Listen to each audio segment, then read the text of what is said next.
Apocalipse capítulo 12.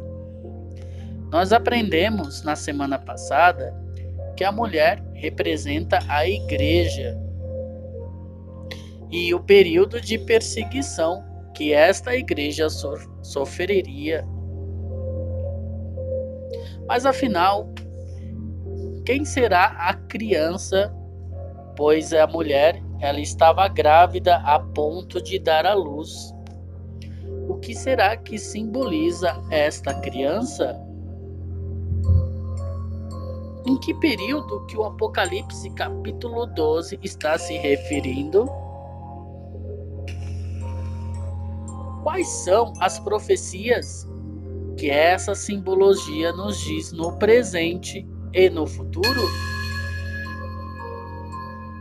Sugiro que você fique até o fim e ouça atentamente sobre o que iremos falar hoje sobre o Apocalipse capítulo 12.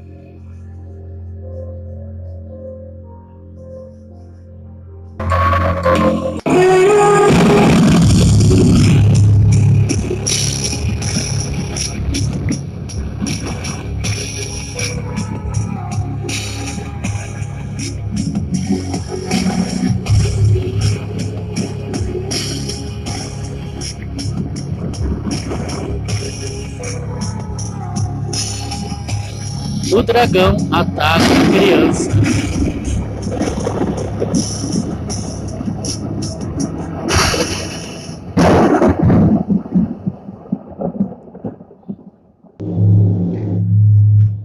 Olá, sejam todos bem-vindos. Hoje é o nosso momento de oração do grupo LMS. No capítulo 12 de Apocalipse, vemos outro aspecto da luta entre o diabo e a igreja de Deus. A mulher, ela está grávida, a ponto de dar à luz. Mas quem será essa criança que irá nascer? Ainda dizem que essa criança seria um varão que regerá as nações. Será que ainda temos dúvida de quem seria essa criança? Com certeza, nós estamos falando de Jesus Cristo, o Salvador do mundo. E o nascimento dessa criança já havia sido profetizado pelo profeta Isaías, há muitos anos atrás. Ele profetizou da seguinte maneira: porque um menino nos nasceu, um filho se nos deu. O governo está sobre seus ombros, e o seu nome será maravilhoso, Conselheiro, Deus forte, Pai da eternidade e Príncipe da paz. Ainda o salmista Davi ainda identifica melhor, dizendo o seguinte: ele regirá as nações como vara de ferro, do jeito que é revelado no Apocalipse. O profeta afirma ainda que a serpente antiga, que se chama Diabo e Satanás, tentaria destruir a criança logo que ela nascesse. Então vocês se recordam de uma história parecida com o que eu estou te dizendo? Exatamente. Herodes decretou a morte de todas as crianças judias quando Jesus nasceu. Agora vamos voltar para o Apocalipse, que a profecia bíblica diz que o dragão estava a fim de devorar o filho. Vocês notem a ligação de Herodes, que mandou matar as crianças que eram judias, na mesma época que Jesus nasceu, e agora a profecia do Apocalipse diz que o dragão queria devorar o filho da mulher?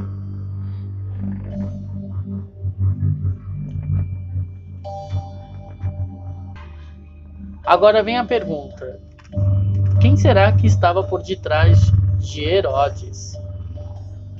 Você percebe mais uma vez a angústia e os métodos do inimigo? Em nenhum momento o inimigo se mostra como que ele é. Ele usa as pessoas e se esconde através dela para poder conseguir atingir os seus objetivos.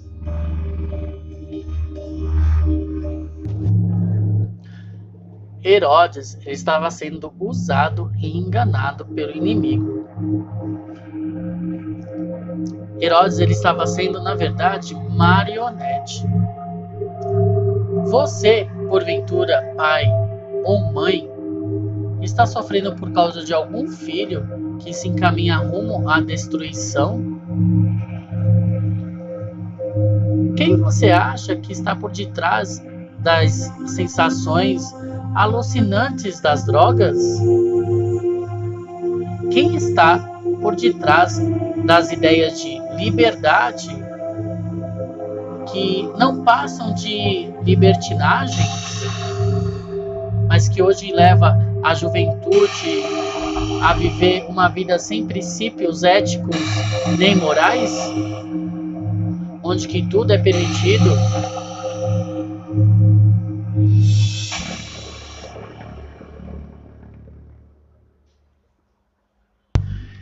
Existe uma força oculta por detrás de tudo isso. Lares divididos, filhos desobedientes, pais ditadores, ideais desfeitos, sonhos estraçalhados. Tudo tem um autor. E esse autor é o dragão que tentou devorar o filho da mulher. E hoje ele tentará devorar os seus filhos. Apocalipse capítulo 12 continua apresentando a luta entre a igreja de Deus e o dragão. A mulher, porém, fugiu para o deserto, onde lhe havia Deus preparado um lugar para que nele sustentem durante 1260 dias. Essa profecia fala de perseguição. O dragão perseguiu a mulher quando dera luz ao filho varão. Foi a igreja perseguida em alguma época da história? Os anais da história universal provam que sim. A história registra um período escuro da humanidade, uma época em que tentou dominar a consciência das pessoas. Perseguiu-se por causa da fé. A igreja e o Estado se uniram-se e, consequentemente, começaram a entrar no seio da igreja costumes pagãos que a palavra de Deus condena. A profecia, porém, indica que a verdadeira igreja de Deus não perseguia, mas era perseguida. Por conta disso, tiveram que fugir para o deserto no período de 1260 dias. Já vimos que profeticamente um dia equivale a um ano, o que quer dizer que a igreja verdadeira de Deus iria se esconder no deserto no período de 1260 anos. Durante esse período, as pessoas que teimavam em obedecer à Bíblia, somente a Bíblia, foram cruelmente perseguidos. Muitos, como os valdenses, tiveram que se esconder em caverna das montanhas para poder sobreviver. Quase literalmente, a terra abriu-se a boca para esconder a mulher. O que provocava tão furiosa perseguição era a obediência que a verdadeira igreja prestava à palavra de Deus. Afinal, aquela mulher apresentada no capítulo 12 de Apocalipse como vestida de sol tem um significado. Veja como responde Davi: porque o Senhor Deus é o sol e escudo. Essa é a igreja de Deus, sem sombras de dúvidas. Porque tem a lua sobre os pés. Se o sol é símbolo da justiça de Deus, onde estão os referidos e seus ensinamentos e princípios? Outra vez Davi responde: lâmpada para os meus pés é a tua palavra, e luz para os meus caminhos. A conclusão é clara. A Igreja de Deus fundamenta seus princípios não em tradições humanas, mas na Bíblia, que é a palavra de Deus. Esse foi o motivo da grande perseguição religiosa. O poder perseguidor não podia aceitar que seus ensinamentos fossem confrontados com a Bíblia.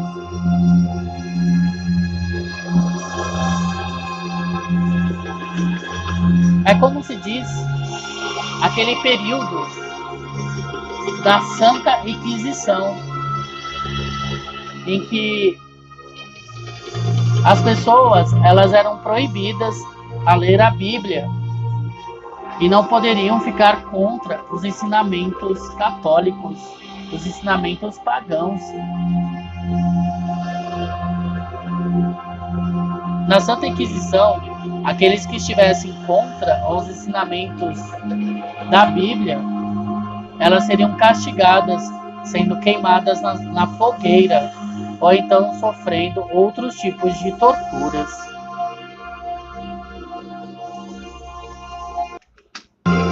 Vou colocar aqui uma parte da história da Santa Inquisição, para que vocês possam ver o quanto as pessoas foram perseguidas, os que liam a Bíblia.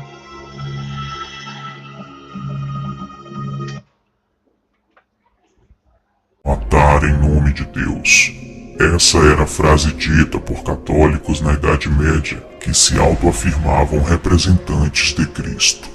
Tortura para a purificação da alma, execuções por pecados de heresia, bruxaria e adultério. O sangue de Jesus não foi o suficiente para eles.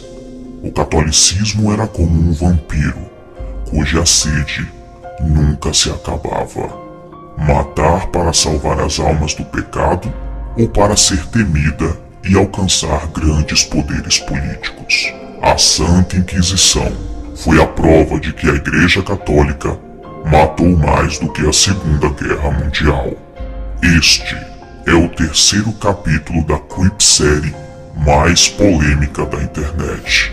Católicos se ofendem, mas o intuito deste documentário é mostrar somente a verdade. Não apresentamos aqui um conto de fadas, são fatos históricos que influenciaram de maneira gritante toda a humanidade.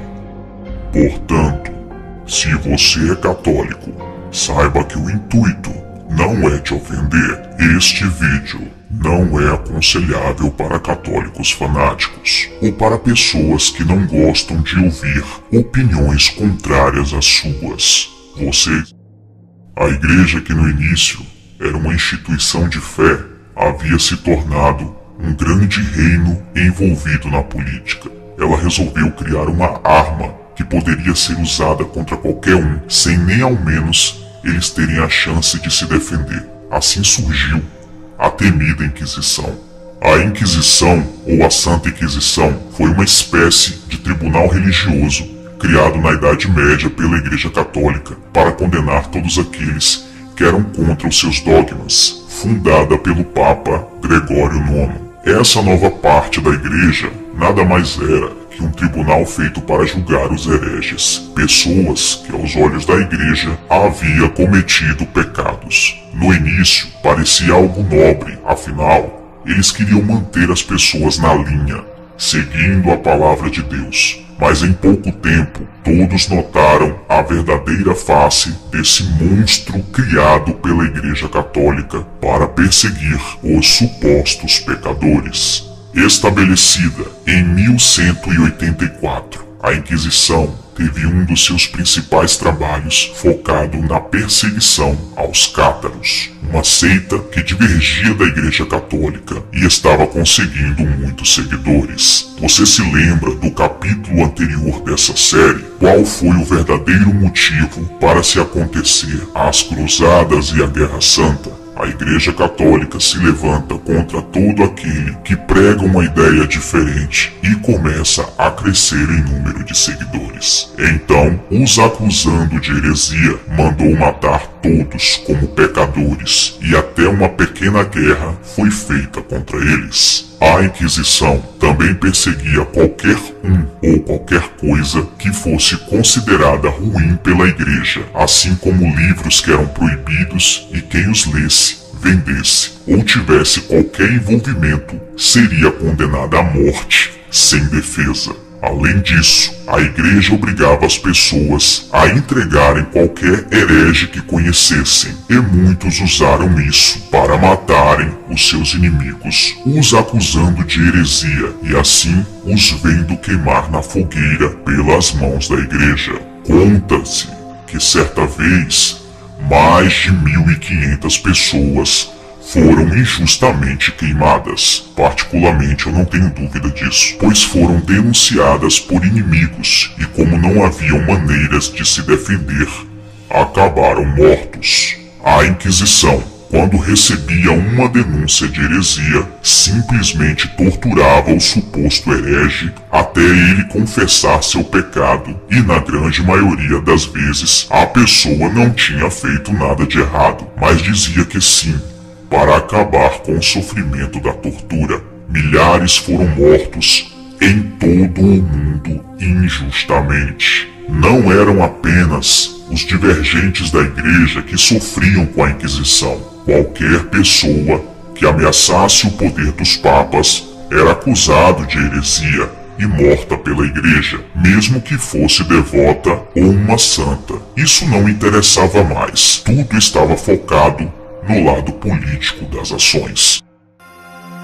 Por esse motivo, a Igreja, com medo de um dos seus maiores e mais poderosos aliados, resolveu acabar com eles e realizou uma manobra macabra contra homens que eram 1000 vezes mais santos do que qualquer papa da época. Assim aconteceu um dos maiores golpes de traição que marcou o mundo até hoje e é motivo para discussões. Em 1710, em seu leito de morte, um respeitado sacerdote da Igreja Católica, arrependido de tudo que fez, confessou que muitos padres ameaçavam mulheres dentro da igreja para que fizessem sexo com eles. Caso contrário, seriam entregues à Santa Inquisição. Portanto, se um sacerdote ameaçasse uma mulher dizendo que ele iria mentir sobre ela aos oficiais da Santa Inquisição, ela sabia o tipo de tortura e morte que a esperava. O sacerdote poderia provavelmente delatar a mulher aos inquisitores como bruxa. Os inquisitores tratavam as mulheres acusadas de bruxaria com especial deleite, júbilo e atenção. Matar não era o bastante. Era preciso fazer a vítima sofrer para que, segundo eles, a alma fosse purificada. Veja agora alguns métodos de tortura. O que foi falado aqui acima de como que foi as perseguições das pessoas que liam a Bíblia ou procuravam saber de outras doutrinas. Hoje você se pergunta: qual é a verdadeira igreja? A verdadeira igreja é aquela que crê em Jesus e guarda os mandamentos de Deus. O dever de toda pessoa é ser sincera. Através de um estudo consciente da palavra de Deus, ela vai achar a igreja e se preparar para o terceiro milênio, sem medo do futuro.